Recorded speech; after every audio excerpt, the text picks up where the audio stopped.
भाई मस्त रहा करो यार जिंदगी में। अगर मार्क्स कमा रहे हैं तो भी मस्त रहो, गर्लफ्रेंड नहीं है तो भी मस्त रहो, मम्मी पापा से डांट खाई तो मस्त रहो, लेकिन बस इतना ही। सक्सेसफुली आपने अपनी जिंदगी के कुछ सेकंड्स वेस्ट कर दिए, धन्यवाद। जिया तो क्या जिया।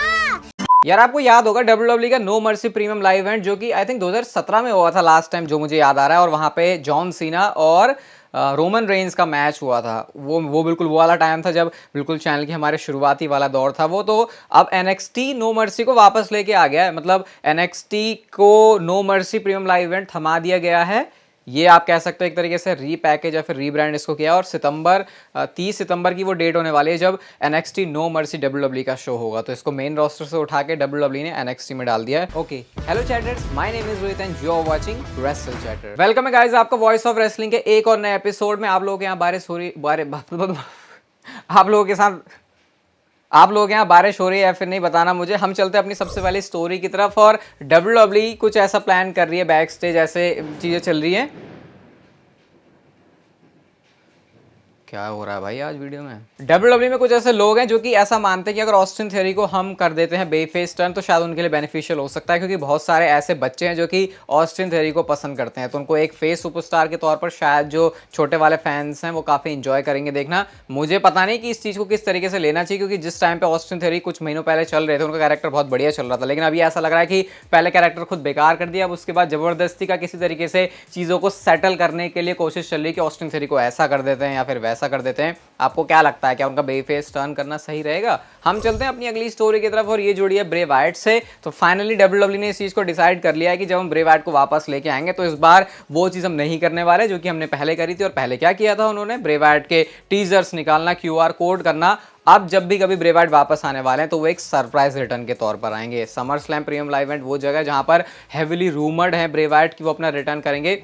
पता नहीं ये चीज़ होगी या फिर नहीं, लेकिन इतना तो मैं कह सकता हूँ कि अगर समर स्लैम में कुछ बड़े रिटर्न WWE ने ना दिए तो इस प्रीमियम लाइव इवेंट से बहुत सारे फैंस जो है डिसअपॉइंटेड होंगे। ये बात को भी कंसिडर करते हुए कि मैच इस शो पर चाहे कितने भी अच्छे क्यों ना हो। ड्रू मैकिंटायर की बात करते हैं भाई, तो ड्रू मैकिंटायर के हील टर्न को लेकर स्टिल WWE के प्लान्स हैं। आपको याद होगा मैंने आपको बताया था चैनल पे कि जब ड्रू मैकिंटायर वापस आएंगे तो उनको बहुत तगड़ा वाला बहुत बड़ा वाला हील दिखाएंगे, लेकिन वो चीज़ WWE ने करी नहीं। गुंथर के साथ उनको डाल दिया एज बेबी फेस, लेकिन गुंथर के साथ फ्यूड करने के लंबे लंबे चौड़े प्लान्स ड्रू मैकिंटायर लेके आए हैं। और समर स्लैम के बाद एक और मैच WWE ड्रू मैकिंटायर और गुंथर के बीच प्लान कर रही है। तो देखते हैं फिर ये सिचुएशन कैसे चलती है। अभी ये भी इंटरेस्टिंग है कि ये जो सेकंड मैच है वो होगा कैसे। क्या गुंथर एज चैंपियन उस सेकंड मैच में लड़ेंगे या फिर ड्रू मैकिंटायर चैंपियन बन जाएंगे? क्योंकि ये भी हो सकता है कि क्योंकि ड्रू मैकिंटायर ने गुंथर को हरा दिया इस वजह से इंटरकॉन्टिनेंटल चैंपियनशिप के दोनों के बीच समर स्लैम के बाद भी मैच हो रहा है। यहां से मिड कार्ड जो डिवीजन है उसकी स्टोरी बड़ी मस्त चलने वाली है, क्योंकि मिड कार्ड डिवीजन में ऐसा लगता है कि एकदम टॉप टियर वाले सुपरस्टार्स आ गए हैं। वैसे अब इंटरकॉन्टिनेंटल चैंपियनशिप को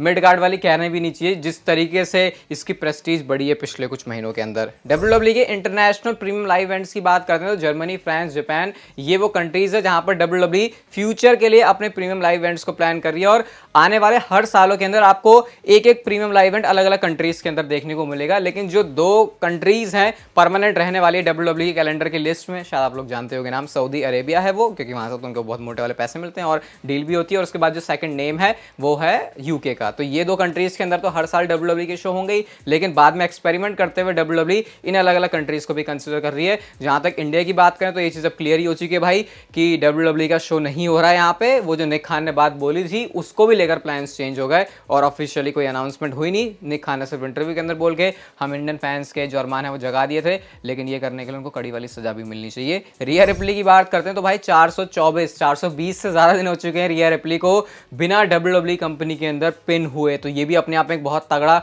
और बड़ा वाला रिकॉर्ड है। इसके साथ साथ गाइस मैं आपको रिया रिप्ली और डोमिनिक दोनों के बारे में एक बात बताता हूं कि रिया रिप्ली को तो WWE का ये भी प्लान है कि 2023 से जब वो निकलेंगे, मतलब तो 2023 तक भी वो, मतलब 2023 खत्म होने के बाद तक भी वही रहने वाली है चैंपियन। डोमिनिक मिस्टेरियो के लिए थोड़ी सी सैड न्यूज है, लेकिन उनका जो नॉर्थ अमेरिकन चैंपियनशिप के लिए टाइटल रन है वो इतना ज्यादा लंबा नहीं होने वाला, लेकिन वो टाइटल से दूर करके WWE मेन रोस्टर में किसी टाइटल के पीछे भगाएगी डोमिनिक मिस्टेरियो को। अभी वो टाइटल कौन सा होगा उस पर कुछ कह नहीं सकते। इतना तो है कि वो वर्ल्ड चैंपियनशिप तो नहीं होने वाली, तो क्या पता WWE टैग टीम के मिक्स में या फिर मिड कार्ड चैंपियनशिप इस तरीके से लेके जाए। और जब जजमेंट डे की बात चली रही है तो डेमन प्रीस्ट का जो कैश इन है उसको WWE ने स्टिल ऐसे ही लॉक किया कि वो एक सक्सेसफुल कैश इन होगा। मैंने अपनी किसी वीडियो में बोल दिया था कि पिछले कुछ टाइम से जो मनी इन द बैंक के कैश इन है वो सक्सेसफुल हो नहीं रहे। अब मेरा कहने का मतलब वो नहीं था, कहने का मतलब ये था कि वो मनी इन द बैंक उतनी ज़्यादा अपनी वर्थ प्रूफ नहीं कर पा रहा क्योंकि डब्ल्यूडब्ल्यू की बुकिंग कुछ उस तरीके की चल रही है। तो होपफुली इस बार वो चीज़ डेमन प्रीस्ट के साथ नहीं होने वाली। रोमन रेंस की बात करते हैं भाई,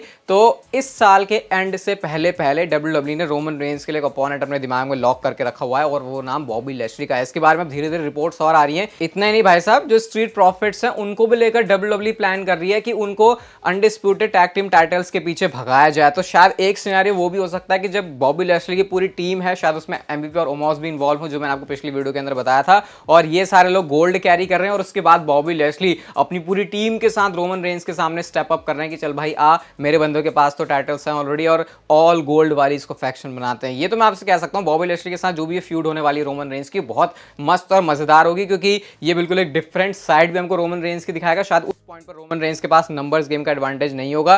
तो यूजुअली रोमन रेंस अपने ट्राइबल चीफ के रेन में बहुत फायदा उठाते हैं कि भाई मेरे पास तो इतने बंदे हैं, लेकिन उस पॉइंट तक मामला काफी गड़बड़ हो सकता है रोमन रेंस के लिए। और डेफिनेटली बॉबी लैशली एक बहुत बड़ा थ्रेट तो जरूर है उनकी चैंपियनशिप के लिए। अगली स्टोरी आस्का से रिलेटेड, और आस्का के साथ पता नहीं कौन मजे ले रहा है। उनका जो अकाउंट है उसको पता नहीं कौन इतना हैक करने की कोशिश कर रहा है कि उन्होंने गुस्से में आकर ट्वीट ही डाल दिया कि मैं तेरा आईपी एड्रेस चेक करवा के तुझे रिपोर्ट जरूर करूंगी। ये कांड वैसे सोशल मीडिया सेलिब्रिटीज के साथ चलते ही रहते हैं और आस्का भी उसकी एक विक्टिम बन गई यहाँ पे। कोडी रोड्स को उनके ही खुद फादर ने एडवाइस करी थी कि भाई तुमको प्रो रेसलिंग क्विट कर देनी चाहिए। अब आप लोग सरप्राइज एंड शॉक्ड हो गए कि भाई ऐसा कैसे हो सकता है कि जो डस्टी रोड्स हैं वो उनको ऐसा बोले। भाई वो तो बिल्कुल उनको सिखाते थे, इवन उनका इतना इंटरेस्ट था रेसलिंग में, लेकिन उन्होंने ये बात उनको उस पॉइंट पर बोलती है जब डब्ल्यूडब्ल्यू के अंदर स्टार डस्ट वाला वो कैरेक्टर प्ले किया करते थे और उस टाइम पर उस कैरेक्टर के साथ वो स्टक हो गए थे, उनकी ग्रोथ आगे नहीं हो रही थी। तो उस पॉइंट पर उनके फादर डस्टी रोड्स ने उनको ये बोला कि भाई रहने दे, तेरे से ना हो पाएगा, तो इस कैरेक्टर के साथ ही मर जाएगा ऐसे ही, तो इससे बढ़िया कि तू प्रो रेसलिंग को क्विट ही कर दे। तो सोच रहे हो आप कितना लो टाइम होगा वो कोडी रोड्स के करियर का जब उनके फादर ने भी उनको यही चीज़ जाके बोली थी। लेकिन आज के टाइम में अगर हम लोग देखें